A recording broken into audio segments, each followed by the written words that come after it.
آقا کریم علیہ الصلاۃ والسلام کی ثنا خواں حاضر خدمت ہے۔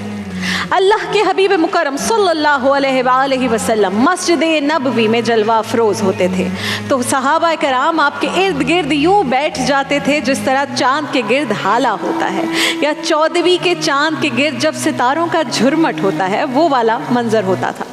آقا کریم علیہ الصلاۃ والسلام واعظ اور تلقین فرماتے تھے، صحابہ کرام سنتے رہتے تھے، آپ کے مبارک ارشادات کو قلب میں اتارتے تھے اور ارواح کو تر و تازہ کرتے تھے۔ کیا منظر ہوگا! اسی دوران ناظرین محترم ایک چھوٹا سا معصوم سا بچہ ننھے قدموں سے چل کے مسجد نبوی میں پہنچتا تھا۔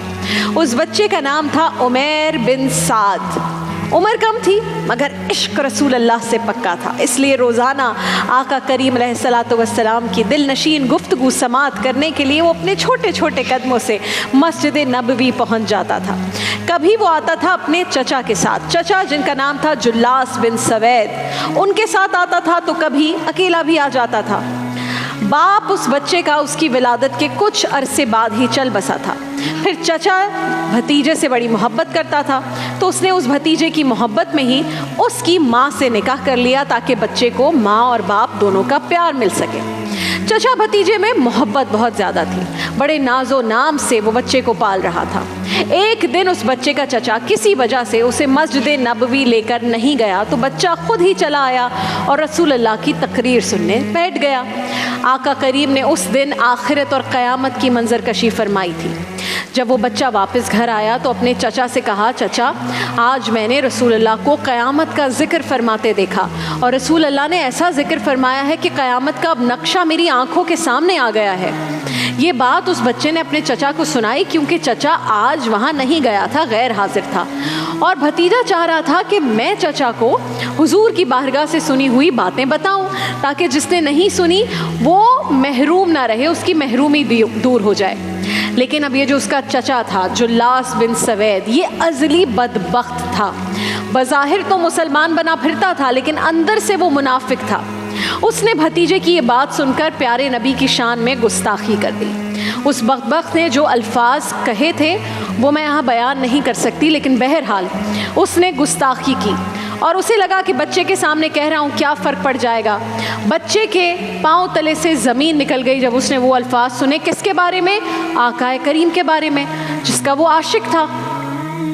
اب وہ حیران رہ گیا کہ میرا یہ چچا بول کیا رہا ہے، یہ تو مجھے انگلی پکڑ کے خود مسجد نبوی لے کر جاتا تھا اور آج اس نے یہ کیا بات کہہ دی، میں اسے کیا سمجھتا تھا اور یہ کیا نکلا، یہ تو پکا منافق نکلا۔ پہلے تو وہ بچہ جب اصلیت جان گیا اپنے چچا کی تو حیران اور پریشان ہو گیا۔ پھر وہ جب اس شوق کی کیفیت سے باہر آیا تو رسول اللہ صلی اللہ علیہ وآلہ وسلم کے بارے میں چچا کے گستاخانہ جملوں پر طیش میں آ گیا۔ اس نے کہا، اے میرے بدبخت چچا، اللہ کی قسم میرے دل کو سب سے اچھا اگر کوئی لگتا تھا تو وہ بندہ تو تھا۔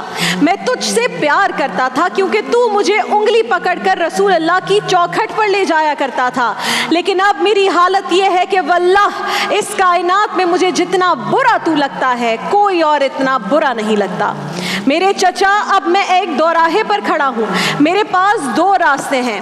ایک راستہ تو میرے لیے یہ ہے کہ میں اللہ اور اس کے رسول سے خیانت کروں اور جو تو نے گستاخی کی ہے وہ میں رسول اللہ کو نہ بتاؤں۔ دوسرا راستہ میرے پاس یہ ہے کہ جو تو نے کہا ہے میں جا کر ویسے ہی رسول اللہ کو بتا دوں، پھر حضور جانے اور تو جانے۔ سبحان اللہ۔